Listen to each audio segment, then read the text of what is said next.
The Obsidian Hotel. Part 2. The Watchman's Design. The monstrous voice that echoed through the heavy oak door of room 1310 was the sound of 1,000 drownings and acid burns combined. Deep, wet, and absolutely terrifying. You have seen the source, detective. Now, become part of the flow. The watchman slammed its bulk against the door again. The heavy iron bolt securing the vault door groaned in protest, the thick oak panel flexing inward under the immense, crushing weight. Fine, drywood dust rained down from the frame. Ethan Blackwood didn't need any further urging. He was trapped in the hotel's mechanical heart, and the living embodiment of its malice was actively trying to dissolve him into its pipeline system. He threw his shoulder against the door for additional bracing, shining his tactical light on the iron conduit shaft dominating the room. The rhythmic thrumming of the pipes intensified with the watchman's assaults, vibrating the very floor under his feet. He quickly examined the object in his hand, the crudely carved wooden figurine. Its small, round body was cold and saturated with the dark, oily residue from the conduit. The piece of rose-colored silk lace, Evelyn Silk's final remnant, was tied around its neck like a tiny, horrifying noose. This wasn't just a physical murder site. It was a ritual nexus. The hotel wasn't randomly collecting victims. It was performing a dark alchemy, using human trauma and the physical architecture of the conduits to sustain itself. The door shuddered violently. A thin, dark liquid began to seep rapidly beneath the frame, smelling sharply of brine and copper, the watchman's corrosive essence. Ethan realized the doll wasn't just left there. It was used to tag the victim's essence before it was flushed into the system. Evelyn Silk was the acid bath victim. Her physical existence was dissolved, erased, and absorbed by the conduit system. He backed away from the door, moving toward the vast network of pipes that lined the room's walls. He needed a weapon, or a distraction, anything to counteract the watchman's brute force. The records are incomplete, conductor. The watchman's voice boomed, quieter now, a low, wet rumble that permeated the walls. The architect needs a new archivist. You possess the site. You will chart the flow. Forever. The obsidian wasn't trying to kill him and erase him like Evelyn Silk. It was trying to conscript him. It needed his methodical mind, his sight, to manage and document its growing reservoir of trauma. Ethan scanned the complex pipe system. Most of the pipes were fused and corroded, but mounted on the central vertical shaft, near the ceiling, was a massive, antiquated gate valve, a wheel designed to regulate the primary water flow for the entire upper wing of the hotel. It looked rusted, but operational. If that valve controlled the main water lines, opening it might disrupt the watchman, whose power seemed intrinsically linked to the fluid conduits. But getting to it was the problem.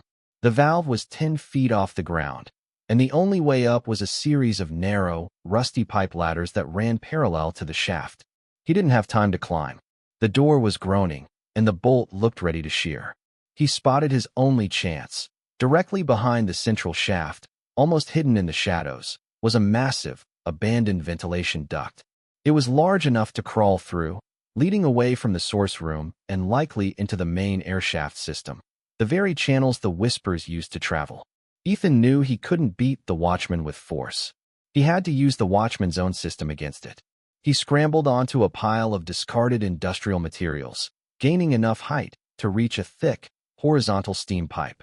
He vaulted onto the pipe, using it as a walkway. The watchman slammed the door with renewed force, the sound deafening. A crack appeared in the thick oak. Ethan reached the gate valve. It was stiff, fused with rust, but massive enough to require both hands. He grabbed the wheel and strained, forcing it to turn. Rust shrieked against metal. With a final, agonizing wrench, the valve cracked open. The effect was instantaneous and catastrophic. A thunderous roar erupted from the central conduit shaft. The enormous pipes, suddenly pressurized, began to shake violently. Water, black and foul, mixed with a viscous, corrosive sludge, erupted from every joint, every rusted seam in the room. Room 1310 was instantly flooded with the obsidian's concentrated trauma. The torrent slammed against the heavy oak door. The watchman, caught in the sudden, violent deluge of its own essence, let out a deep, wet, agonizing roar. Ethan didn't look back. He leaped from the pipe and scrambled toward the ventilation duct. He tore away the loose grate and dove headfirst into the dark, greasy, claustrophobic opening. Just as he disappeared into the narrow shaft, he heard the final sound. The iron door bolt of 1310 snapped. The last thing he saw before the darkness consumed him was the black water rushing into the room, and the enormous, dark, shimmering silhouette of the watchman filling the doorway, its form momentarily dissolving and reforming in the torrent, utterly enraged. He was in the Obsidian's veins now, where the whispers lived and the air was thin. His escape route was the path of the ghosts. My apologies. You are absolutely right. I failed to maintain the required language. I will rewrite Chapter 12 in American English immediately, ensuring the atmosphere and suspense. The roar of the watchman, though muffled, was a relentless percussion against the metal walls of the ventilation duct as Ethan Blackwood scrambled forward. He was moving quickly, propelled by sheer terror, his hands scraping raw against the cold, greasy sheet metal. The narrow conduit was not a sanctuary. It was a vein in the hotel's malignant nervous system. The air was thick, metallic, and cold. Ethan was coated in the slick, black residue, the corrosive sludge from the flooded room 1310, which stung his skin, a constant, low-grade burn. The whispers returned, stronger than ever. They were no longer distant. They were inside the duct with him, a chorus of voices pressing against his eardrums, trying to drive him mad. Come down. Come down. Peace is below. The water will rise. The water is rising. We belong here. You too.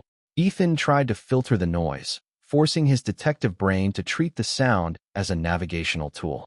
The stronger the whispers, the greater the concentration of trapped trauma, and the more dangerous the path. He soon noticed that the inside walls of the horizontal duct were scraped clean of some rust and grime, revealing faded etchings. These weren't the occult markings from the 14th floor. They were names, carefully scratched names from different eras, suicide victims and disappearances from the 1940s and 50s. Amidst the names, etched more recently and urgently, was a stark symbol, a perfectly drawn inverted triangle within a circle. Ethan had no doubt. This was the signature of the malevolent force that had orchestrated the events. The duct abruptly terminated, depositing Ethan into a large, four-way vertical junction. Two main shafts diverged from the junction. One, down, a massive, bottomless shaft descending into absolute darkness. The whispers flowed out of it like a river, urging him toward the deep, the source. This path logically led to the hotel's foundations, the sewage system, and the oldest, most corrupt. 2. Up, a colder, narrower tunnel where a slight current of fresh air flowed. This path led toward the roof, the site of Elisa Lamb's ultimate tragedy. The whispers from this direction were weak, fragile, only the sounds of profound sorrow and desperate sobbing. Ethan knew the watchman wanted him to descend, to fully integrate him into the trauma reservoir. His only chance for survival lay up, toward the open air and the path taken by the last victim. As he prepared to clamber up the cold metal of the vertical shaft, a sound drifted from the horizontal duct he had just left. It wasn't the watchman's roar. It was a more human sound, a wet, guttural panting. Ethan shined his flashlight back into the narrow horizontal shaft. Crawling rapidly toward him, covered in the same thick, oily darkness that coated the walls, was a smaller, yet terrifyingly determined figure. This figure could not be the watchman. Its bulk wouldn't fit. The figure was slight, wearing what looked like shredded, damp cloth. Its face was obscured by wet, dark hair, and it moved with a frantic, desperate energy, emitting a low, choked growl. In the figure's hand, Ethan saw the terrifying detail. It grasped a rusted, bent iron bar, likely snapped off a pipe during the chaos on the 13th floor. This was not a ghost. It was a physical remnant, a corpse reanimated by the hotel's corrosive essence, faster and more flexible than the watchman. As the figure closed the distance, the faint, sorrowful whispers coalesced into a single, collective name. Evelyn. Evelyn Silk. The 1968 victim who had been chemically dissolved and whose residue was absorbed into the pipes. The watchman had used her corroded soul and physical remnants, channeled through the system. The reanimated remnants of Evelyn Silk, a contorted, waterlogged figure powered by the obsidian's corrosive essence, closed the gap with terrifying speed. She wasn't crawling. She was slithering, using the grease and residue of the conduit system like an eel, her bent iron bar scraping horribly on the metal floor. Ethan didn't hesitate. He knew that if she touched him, the hotel's corrosive medium would attempt to dissolve and absorb him into the flow, just as it had done to her. He launched himself into the up shaft, the vertical conduit that promised air and escape. The air immediately grew colder, cleaner, carrying the scent of rain and open sky, mixed with the faint, sickly smell of stagnant water, the rooftop tanks. He climbed the internal metal ribbing of the shaft, using his detective training to leverage his weight and move swiftly. Below him, he could hear the wet, desperate struggle of the Evelyn entity trying to force its way into the vertical shaft. The narrow opening was barely wide enough for her, but she was twisting and contorting her dissolving form, driven by the watchman's will. As Ethan ascended, the whispering chorus intensified in the vertical shaft, but here, the voices weren't commanding, they were mourning. The echoes of Elisa Lamb were strongest here, the overwhelming sadness focused entirely on the ceiling. The water is cold. The water is final. Don't look down. Don't drink. He climbed through pitch blackness, navigating blindly until his tactical light picked out a narrow maintenance ladder bolted to the far side of the shaft. He grabbed the cold rungs, accelerating his ascent past the 14th floor, the 15th, and upward toward the apex of the building. The watchman's voice, though distant, followed him, its roar amplified by the empty shaft, twisting the metallic echo into a phrase. The pattern is complete. The architect needs the... Ethan realized the hotel's actions weren't random. There was a pattern of trauma required to sustain the obsidian. 1. The dissolution, Evelyn silk trauma of erasure, acid, on the 11th floor. 2. The predation, Ramirez/Unterweger trauma of sadism, stalking/murder, on the 14th floor. 3. The drowning, Elisa Lamb trauma of isolation and madness, water tank, on the roof. He was currently traversing the axis connecting all three. As he climbed past what he estimated was the 18th floor, his upward momentum was abruptly broken. His light beam reflected off a thick, black, viscous slime coating the rungs above him. The slime smelled of decay and corrosive waste, the same residue that coated the Evelyn entity. The watchman had anticipated his route and sent its corrosive essence flowing down the shaft to trap him. He was forced to climb faster, moving through the thick, cold slime, his gloves and clothes instantly soaked. The whispers reached a deafening crescendo as he reached the 20th floor landing. He could see the top of the shaft now, a grated access point, bathed in the faint, pale glow of the moon. Salvation was within reach. He scrambled onto the final few rungs, straining against the slippery, noxious residue. Just as he reached the access hatch, the internal grate began to shudder, locking itself from the outside.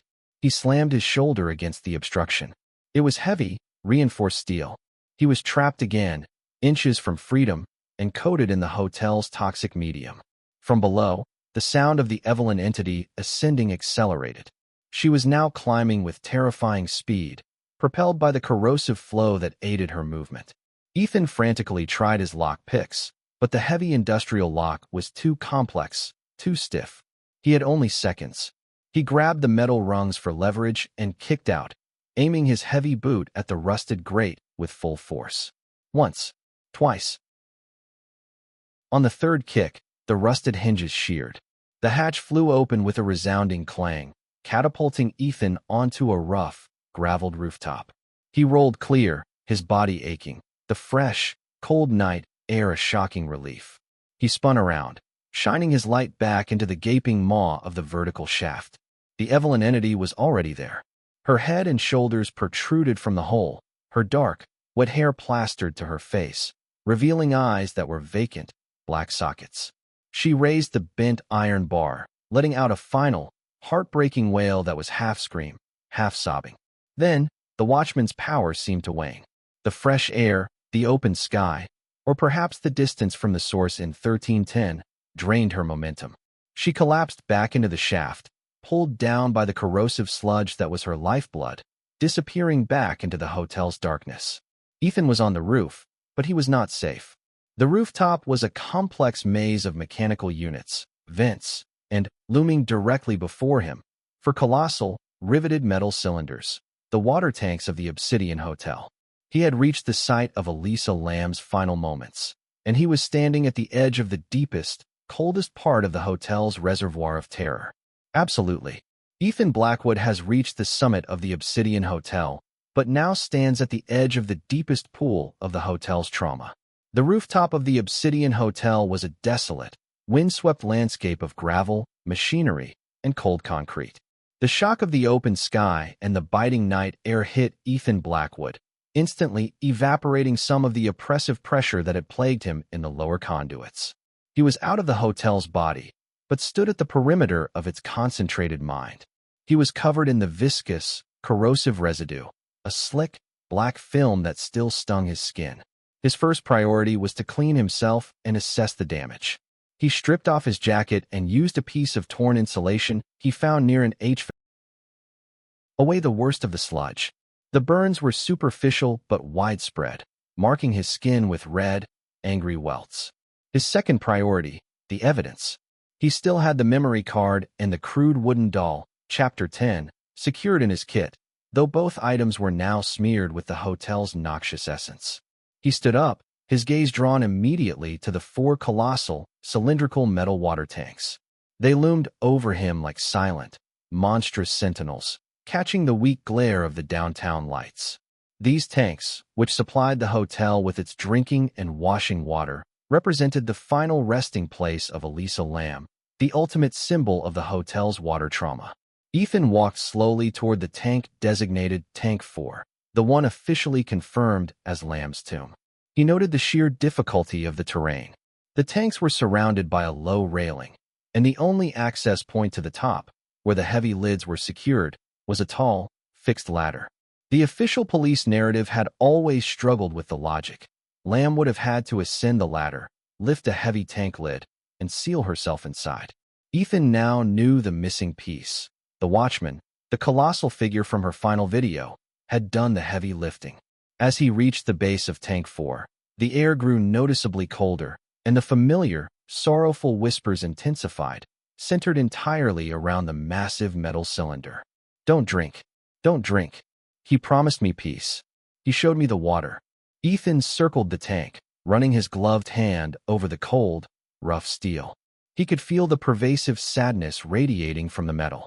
The water inside, which had once been used for bathing and drinking by the guests, was now saturated with the ghost of Elisa Lamb. He moved his flashlight beam up the side of the towering tank. About halfway up, too high for any human to reach without the ladder, he found the embedded deep into the thick, rusted steel were 3 parallel score marks, each about a foot long. They were massive, irregular gouges that didn't look like scratches from machinery or weather. They looked like they had been raked into the metal by something impossibly strong and large, a 3-pronged claw or hand. They were far too high to be a human's work, and the force required to score steel that thick was immense. Ethan realized these were the fingerprints of the watchman. The monstrous entity, a manifestation of the Obsidian's concentrated evil, had used its immense physical form to climb the outside of the tank, seal the lid, and dispose of the body, completing the final act of the drowning ritual. The corrosive residue Ethan was covered in was the very medium the watchman used to climb. He looked up at the tank lid. If the watchman could scale the exterior, it could also climb back up the air shaft and be on the roof any minute. He needed a way to fight back, and the only thing he had was the corrupted memory card and the ritualistic wooden doll tied with Evelyn Silk's lace. Ethan sat down between Tank 3 and Tank 4, using the bulk of the tanks for cover. He pulled out the doll, Chapter 10. It was saturated with the watchman's essence. The crude figurine and the lace symbolized the ritualistic binding of Evelyn Silk's trauma into the source. If the obsidian was a parasitic organism, and the watchman was its immune system, then the doll was a key to the system's programming. He looked at the doll again, then at the water tank. Lamb died by water, Silk died by dissolution. Both were absorbed by the obsidian's conduit system. Ethan had an immediate, terrible thought. If the doll was a ritual object, designed to contain or channel a victim's essence. Perhaps destroying it would release the corrosive energy it contained, overwhelming the watchman. Or perhaps he could use the doll to transfer his own consciousness into the system, giving him a temporary, ghostly immunity and a view into the hotel's inner workings. As he contemplated this dangerous move, the whispering chorus around the tanks peaked, focusing into a clear, anguished warning. He knows the lace. He knows the lace. A sudden, aggressive gust of wind slammed into the rooftop, almost knocking Ethan off his feet. The wind was unnatural, howling, and centered entirely around Tank 4. The faint but undeniable, wet, dragging sound was back. It was coming from the rooftop access door, the very door Ethan had kicked open just minutes ago. The watchman had made the ascent. Absolutely. Trapped in the watchman's domain, Ethan Blackwood makes a desperate, dangerous choice to confront the hotel's concentrated evil. The wet, dragging sound intensified, quickly evolving into a heavy, squelching stride across the rooftop gravel. Ethan Blackwood was cornered between the monstrous bulk of the water tanks and the open maw of the service shaft. The freezing wind whipped around him, carrying the metallic stench of the corrosive sludge. The watchman emerged from the shadows of the machinery. It was immense, far larger than the reflection or the fleeting shadow Ethan had seen. It was a towering, shambling silhouette of concentrated grime and waterlogged refuse, its shape indistinct, but its presence terrifyingly physical. It seemed to be woven from the very sludge Ethan was covered in, its surface shimmering with residual moisture. Its eyes, glowing like wet embers, locked onto Ethan. Its voice, a deep, resonant rumble that shook the rooftop, was closer now, not a shout, but an overpowering, wet pronouncement. The conductor requires a ritual of binding.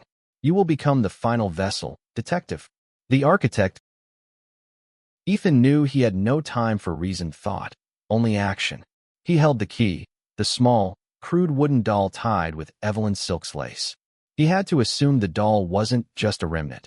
It was a focusing tool for the transfer of traumatic energy. Destroying it might release too much chaotic power. Using it was the only way to gain momentary access to the watchman's design.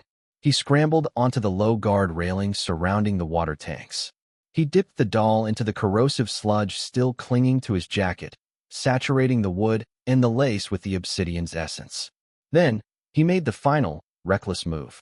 He jammed the wet, noxious doll into the junction where the massive intake pipe fed water into Tank 4, Elisa Lamb's tomb.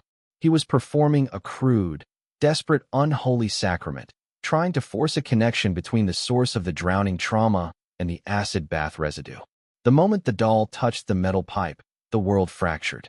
The intense cold vanished, replaced by a blinding, agonizing flash of heat. Ethan's consciousness was violently ripped from his body, slammed into the obsidian's central nervous system, the conduits.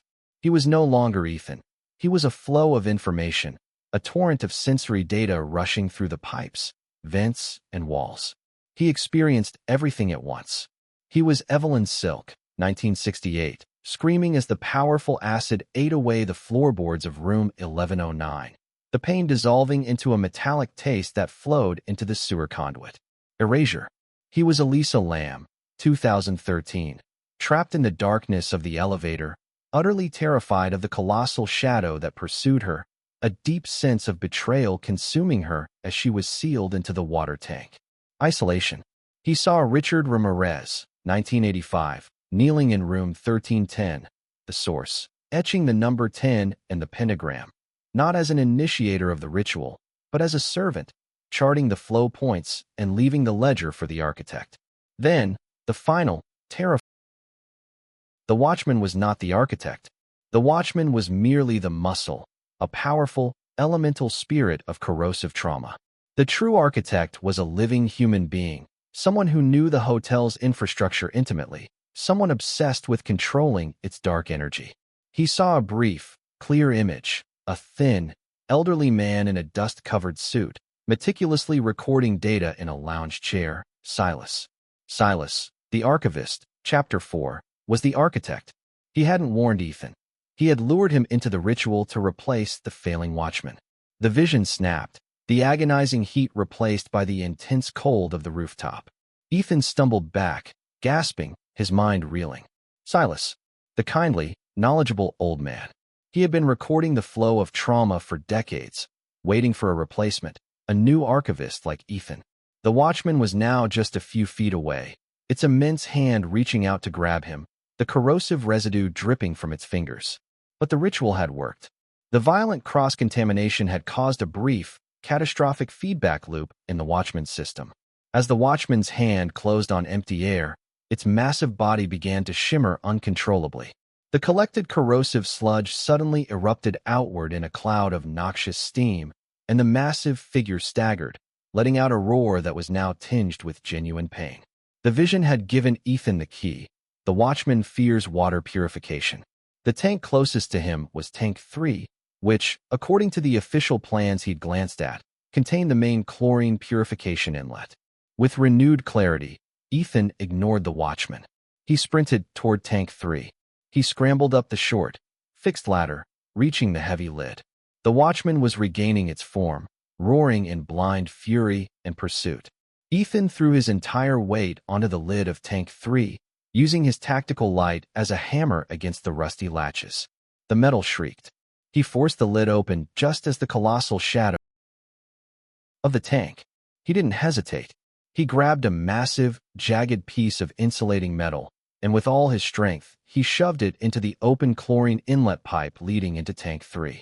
The watchman let out a final, agonizing howl, a sound of immense, corrosive pain, as the concentrated chlorine system was suddenly disrupted, sending a massive backwash of purified chemical agent directly into the conduit network that fed its physical form. The watchman collapsed, dissolving instantly into a torrent of steaming, black water and sludge, vanishing back into the rooftop drains. Ethan was alone, sitting exhausted on the lid of a water tank, the night air slowly washing away the trauma. The watchman was gone, but the architect, Silas, remained. Absolutely. Ethan Blackwood must now shift his focus from fighting a monster to hunting a man, the true master of the Obsidian's darkness.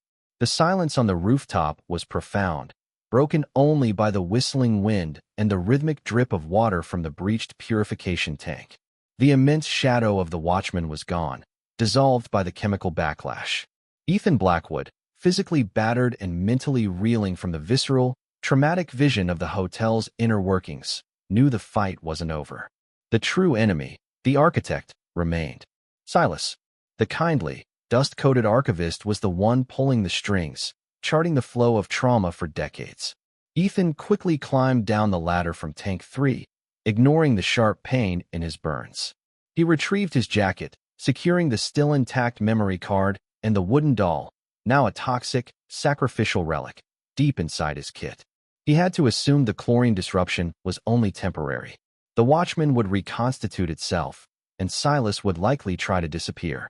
He took the stairs down from the rooftop, moving with a desperate, adrenaline-fueled speed. The stairwell was now eerily quiet. The frantic whispers and the sorrowful sobs of the conduit of chaos silenced, replaced by a vacuum of sound that was almost as unsettling as the chaos itself. The watchman's paralysis had temporarily quelled the entire Obsidian ecosystem. He bypassed his room on the 11th floor and descended straight to the lobby level. He didn't want the front desk, or Maria, who was likely terrified, to see his state. He slipped into the dim, antique lounge, the place where he had first encountered Silas the Archivist, Chapter 4. The room was empty. The oppressive silence of the upper floors was replaced here by a dead, expectant stillness. The massive, velvet armchairs looked like waiting sentinels. Ethan moved directly to the table in the corner where Silas had been sitting. The spot was marked by a light dusting of gray powder, old paper, perhaps ashes, and the faint, lingering scent of pipe tobacco. Silas's battered, leather-bound briefcase was gone. All the loose newspaper clippings and yellowed photographs Ethan had seen before were neatly swept away. The architect had cleaned his workspace. Ethan scanned the area, his light cutting across the dark wood paneling. The table wasn't just old. It was heavy, bolted to the floor. He knelt down, running his hand along the base of the table's pedestal. He felt a faint vibration, a low, rhythmic pulse that seemed to emanate not from the structure, but from the earth beneath. He realized the table was positioned not merely for comfort, but to conceal something. He pushed hard against the base of the pedestal. It was too heavy. He used the butt of his flashlight, forcing it into a small gap near the skirting board. With a grinding shudder, the entire pedestal and the surrounding section of the floor rotated inward. Ethan exposed a dark, narrow opening in the floor, descending into absolute darkness. The vibration intensified here, joined by the distinct, humid air of a sublevel room. This was Silas's true domain. He pulled the duffel bag off his shoulder, readying his tactical light and securing the strap. He dropped into the hole, finding himself on a set of narrow, stone steps leading down into the foundations of the Obsidian. The air here was hot, thick, and smelled strongly of iron, mildew, and something else, something distinctly organic, like stale blood and fertilizer. He reached the bottom of the stairs, shining his light into the room. It was a small, crudely converted storage chamber, built into the hotel's oldest foundation stone. The walls were lined with shelving, holding not tools or cleaning supplies, but rows upon rows of carefully cataloged, brittle, leather-bound ledgers. The Obsidian's master archive. In the center of the room was a small wooden workbench, illuminated by a bare, hanging bulb that seemed to power the rhythmic, low thrum Ethan had felt, a vibration that turned out to be a low-frequency generator. On the workbench lay one open ledger, flanked by a small array of tools, tweezers, a scalpel, and a jar filled with the same dark, corrosive sludge that had coated the conduits. Silas was using the trauma-infused essence to bind his records. Ethan approached the workbench, his shadow sprawling across the cluttered, disturbing scene. He looked down at the open ledger. It was the final, definitive book, the conductor's log. The last entry, written in Silas's meticulous script, was horrifyingly current. Date: incident, vessel ID, trauma point, flow status. 1968, the silk case E, silk R, 1109 dissolved, stabilized. 1985, the stalker R, Ramirez R, 1411 architect's instrument. 2013, the drowning E, lamb tank force sourced, archivable. Today, the replacement E, Blackwood R, 1310 initiation, tonight. Ethan's name, E, Blackwood, was written in the ledger, designated for the replacement. Silas hadn't just lured him. He had planned for him to survive the Watchman's initial attack, only to be consumed by the final ritual. A faint, dry chuckle drifted from the back of the small room, near a heavily reinforced door. "You took too long, detective," a voice whispered, dry, ancient, and utterly devoid of warmth. "The flow is ready." Ethan spun around, raising his tactical light, blinding Silas, the true architect. "My sincerest apologies. You are absolutely correct. I failed to maintain the required language again. I will rewrite Chapter 17 in English immediately, ensuring the tense atmosphere and the crucial climax of the confrontation are preserved." Ethan Blackwood immediately focused his tactical flashlight on the shadows where Silas's voice had originated. The beam revealed the old man's face, but it wasn't the kind, tired face from the lobby lounge. This one was stretched taut with a manic zeal and a chilling, clinical intelligence. Silas, wearing a surprisingly clean, if dusty, suit, held an intricately carved brass cane etched with geometric symbols. The low, rhythmic thrum Ethan had felt earlier was originating from the tip of this cane, connected to the unseen generator. "I was expecting you, Detective Blackwood," Silas said, his voice vibrating slightly with the cane's rhythm. "Did you think I would send another brute? My greatest project could not be concluded by the mere brute force of a monster." "Your project?" Ethan asked, forcing himself to straighten up despite the agonizing burns on his body. All of this, from Evelyn Silk to Elisa Lamb, was just to fill those ledgers. Silas scoffed, a dry, brittle sound. "Ledgers? Those are merely data. The Obsidian is not just an old, dirty building, detective. It is a condenser for emotional entropy. Grief, rage, fear, it all collects in the conduits. For years, I've fed the hotel's heart, pumping this energy into the Watchman. But the Watchman was only muscle. I needed an archivist, someone who could understand why the system was clogging and manage the flow. An Silas tapped the brass cane on the open ledger on the workbench. Your name was inscribed as the replacement because my time is up. I was the architect of this energy, but you, detective, were destined to become its conductor. He took a challenging step forward. The final stage of the ritual must be completed on this floor. The source is here. Room 1310. Ethan realized he had to act fast. He reached into his pocket. I temporarily paralyzed the watchman. I corrupted the system. All that energy is no longer under your control. Silas smiled, a thin, chilling curve of the lips. Just a little chlorine? He's merely a janitor, detective. The core of the system is here. Silas slammed the tip of his cane onto the stone floor. The cane made a squelch sound, as if piercing something soft and organic beneath the rock. A dark, reddish liquid immediately began to seep out of the floor near the cane. As the fluid pooled, the air filled with the sharp, coppery scent of stale blood and iron. The ritual requires a physical connection, Silas explained, his eyes glowing. The watchman's destruction has opened the system to you. Now, I will seal you with its own energy. Silas began to swing the cane in frantic circles above his head. The rhythmic thrum of the generator escalated into an erratic, violent tremor. Every glass jar and tool on the workbench began to rattle wildly. Ethan immediately recognized Silas's focus on data as his weakness. He had to distract him. Ethan quickly threw his last remaining card, Elisa Lamb's corrupt memory card, across the room, hitting the workbench. Silas flinched. The card? No, I won't lose that data. That was the moment Ethan needed. He snatched the nearby jar filled with the corrosive sludge, the same sludge that had powered the watchman and coated Evelyn's silk, and hurled it directly at Silas's face. The glass jar shattered against Silas's spectacles. The corrosive, thick black liquid splattered across the old man's face. A horrifying, dry scream tore from Silas's throat, the echoing shriek of Evelyn Silk's acid bath. Silas was being consumed by the very traumatic medium he sought to control.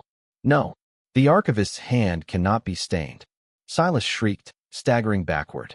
Blinded and burned by his own creation, Silas lost all control. The brass cane flailed wildly. The energy flowing from the generator pulsed erratically. Ethan seized the opportunity to end it. He leaped forward, grabbed the now-dropped brass cane, and with all his remaining strength, he plunged the cane's tip directly through the open conductor's log on the workbench. The cane pierced the ledger's spine and slammed into the stone beneath. The generator's rhythmic thrum instantly flatlined. The pages of the log, where the cane was embedded, immediately curled and blackened from the corrosive energy channeled through the brass. The master ledger containing the records of every trauma and connection dissolved into a pile of ash. With the destruction of the log, the color drained from Silas's face. The manic light in his eyes extinguished, and his body instantly reverted to that of a frail, exhausted old man. He watched his lifetime of work turn to ash. The flow is severed, Silas whispered, his voice returning to the gentle, tired tone of the man in the lobby.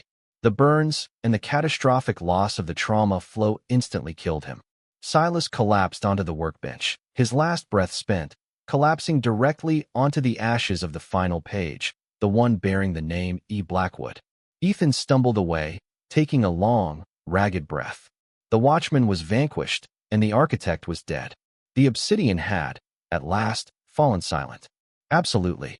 We conclude the story of Detective Ethan Blackwood and the silence in the subterranean lair was so absolute, it was disorienting. The rhythmic thrum of the generator had ceased, the whispers were gone, and the aggressive cold had been replaced by the stagnant heat of the earth. Silas, the architect, lay dead, consumed by the corrosive essence he had tried to weaponize. The conductor's log, reduced to a pile of ash, was no more. Ethan Blackwood, shaking from exhaustion and the pain of his burns, slowly moved away from the workbench. He had won, not by brute force, but by using the hotel's own rules against its master. His first action was to secure the physical evidence. He retrieved Elisa Lamb's memory card from the workbench where he'd thrown it, Chapter 17. Despite the chaos and the sludge, the small chip was intact, holding the raw data of the watchman's final pursuit. Next, He carefully retrieved the crudely carved wooden doll tied with Evelyn Silk's lace from the pipe junction where he'd left it. Chapter 15. The doll represented the last physical tether to the corrosive flow, the ritualistic anchor of Evelyn Silk's trauma. He couldn't leave it intact. He carried the doll to the corner of the lair where the fresh blood-like liquid had seeped from the floor. Chapter 17. He placed the doll onto the dark, porous stone. He pulled out the Zippo lighter he carried, an old habit from his detective days, and flicked it. The oily, corrosive sludge that saturated the doll caught instantly. The wooden figurine and the rose-colored silk lace burned fiercely, the flames oddly dark green and coppery, consuming the last physical remnant of the silk case. As the fire died down, the scent of iron and decay was replaced by the clean smell of ozone and ash. The ritual was undone. Ethan then turned his attention to the body of Silas. The former archivist's death was clearly a result of chemical burns and systemic shock, but the truth of his identity as the architect would be dismissed as the ravings of an exhausted former cop. He slowly ascended the stairs, pushed the rotating panel back into place, and emerged into the empty, silent lounge. The hotel was waiting. It was utterly, profoundly still. The silence wasn't restful. It was the silence of a colossal machine that had just been unplugged, massive, heavy, and full of latent energy. He found Maria at the front desk, slumped over the counter, asleep. The silence had finally granted her peace. Ethan walked past her, reaching the main doors. He stepped outside into the chilly, damp Los Angeles dawn. The streetlights were flickering out, and the first sounds of morning traffic were audible. The Obsidian Hotel, from the outside, looked exactly as it had when he arrived, an imposing, ugly, old building on a street corner. He didn't call the LAPD homicide line. He called his old contact, the one who owed him a favor, and kept the explanation simple. I need an anonymous drop-off of evidence at the precinct and a full forensic cleanup team at the Stay on Main, formerly the Cecil Hotel. Room 1109 and the basement. The situation involves an illegal operation, unregistered deaths, and a chemical assault. He left Silas's death for the police to sort out. A case of a lone, obsessed maintenance worker operating illegally in the basement, accidentally killed by his own dangerous chemicals. The truth about the watchmen, the conduits, and the trauma flow would die with Silas and the ashes of. The only piece of the real story that would survive was the memory card. A week later, the results came in. Forensic analysis confirmed the camera was Elisa Lamb's. The recovered, uncorrupted video footage matched the official elevator footage but included the terrifying final moments on the rooftop, confirming the existence of the colossal, unidentifiable figure, the Watchman. The footage became the new focal point of the Lamb case, opening a cold case investigation into an unidentified accomplice. The Obsidian Hotel was immediately evacuated and permanently sealed for health and safety violations relating to chemical waste and dangerous structural elements in the basement. Without the architect to manage the parasitic system and the log to chart the flow, the trauma eventually stabilized and dissipated. Ethan Blackwood, now clean and healed, watched the news reports from his home. The Obsidian Hotel was an unsolved mystery once again, but its malevolent intelligence was gone. The energy of the trauma was no longer being condensed and weaponized. He glanced at the small, leather-bound box on his desk. Inside lay the preserved memory card and a small, smooth piece of dark wood, the only remaining remnant of the burned wooden doll. He was no longer a detective, but he was an archivist of a different kind, a keeper of the terrifying truth. The Obsidian Hotel was finally quiet, but Ethan knew that in the world, in every city, there were always new sources of trauma, and perhaps, somewhere, another architect waiting to chart the flow. His sabbatical